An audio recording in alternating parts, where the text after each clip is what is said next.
Selamat pagi dan salam sejahtera kepadamu saudaraku yang saya kasihi dalam Kristus Yesus. Apa kabar? Kiranya saudara-saudaraku dalam kegembiraan, sukacita dan sehat dari Tuhan yang mengasihi kehidupan kita. Saudaraku, kita akan mendengarkan firman Tuhan. Mari saudaraku kita berdoa. Kasih karunia yang dari Allah Bapa, Anaknya, Tuhan kita Yesus Kristus dan Roh Kudus memberkati saudaraku sekalian. Amin. Sebelum kita beranjak melakukan aktivitas kita saudaraku, dengarkanlah firman Tuhan dari kitab 2 Timotius pasal 1 ayat 7. Dikatakan begini saudaraku, sebab Allah memberikan kepada kita bukan roh ketakutan, melainkan roh yang membangkitkan kekuatan, kasih, dan ketertiban.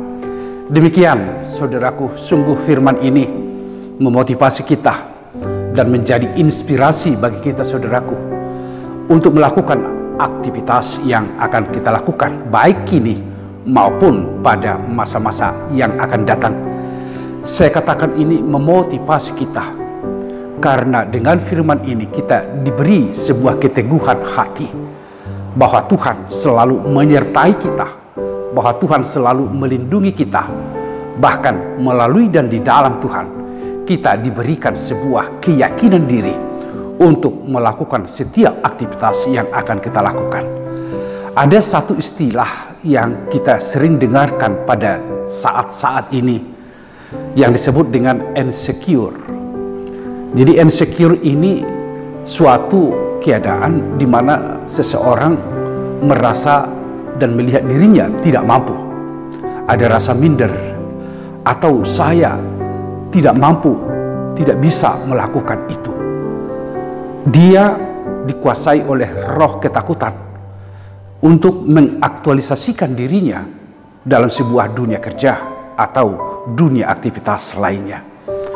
Perasaan ini tentu sangat mengganggu kita, yang membuat kita jadi undur ke depan, bukan memotivasi kita untuk melangkah ke depan saudaraku.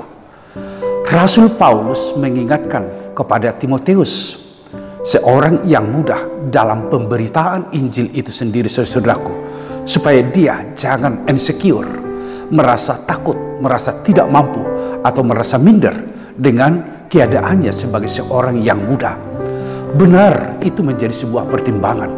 Tetapi di dalam kehidupan pemberitaan Injil, dia saudaraku diberikan keteguhan hati bahwa di dalam dirinya ada Kristus, ada Allah yang mengubahkan ketakutannya menjadi sebuah keberanian, yang mengubahkan rasa minder itu menjadi sebuah keyakinan, di mana setiap orang dipakai oleh Tuhan untuk menjadi alatnya, maka Tuhan tidak pernah meninggalkan dia. Tuhan akan memberikan Roh Kudus memampukan dia untuk melakukan itu. Dan bahkan dikatakan bahwa Tuhan tidak memberikan kepadanya roh ketakutan. Roh ketakutan bukan itu yang disampaikan. Oleh karena itu saudaraku, Timotius yang masih muda itu, baik dalam hal tingkah laku atau perilakunya, harus menjadi teladan dalam perkataannya, dalam komunikasinya, terlebih dalam pemberitaan Injil. Dia menjadi seorang yang berani menunjukkan keteladanan, menunjukkan keberanian bahwa Kristus itu sesungguhnya saudaraku harus menjadi pemberitaan, karena Tuhan adalah juru selamat dari kehidupan manusia saudaraku. Apa yang menjadi pesan dari firman Tuhan ini kepada kita saudaraku? Setiap orang dari kita dipakai oleh Tuhan untuk menjadi alat pemberitaan Injil saudaraku. Namun dalam hal pemberitaan Injil ini bukan dalam pengertian yang sempit, bukan hanya menjadi seorang pendeta atau penatua atau orang yang melibatkan dirinya secara aktif di dalam pelayanan gereja, bukan saudaraku. Tetapi semua orang saya katakan dipakai oleh Tuhan, baik di dalam dunia kerjanya, baik di dalam seluruh aktivitasnya. Tuhan memakai dirinya untuk menyatakan tentang kebenaran Allah, tentang Kristus, memberitakan tentang Kristus itu melalui aktualisasi pekerjaan yang baik. melalui tingkah laku sebagai teladan di tengah-tengah persekutuan atau komunitas, dan melalui tindakan-tindakan yang berpadanan dengan firman Tuhan.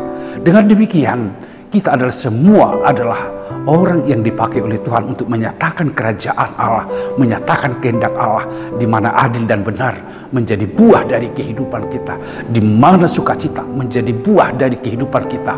Dan tentunya ini bisa kita lakukan karena Tuhan memberikan kepada kita kekuatan, keberanian untuk bersaksi tentang Kristus itu, saudara-saudaraku.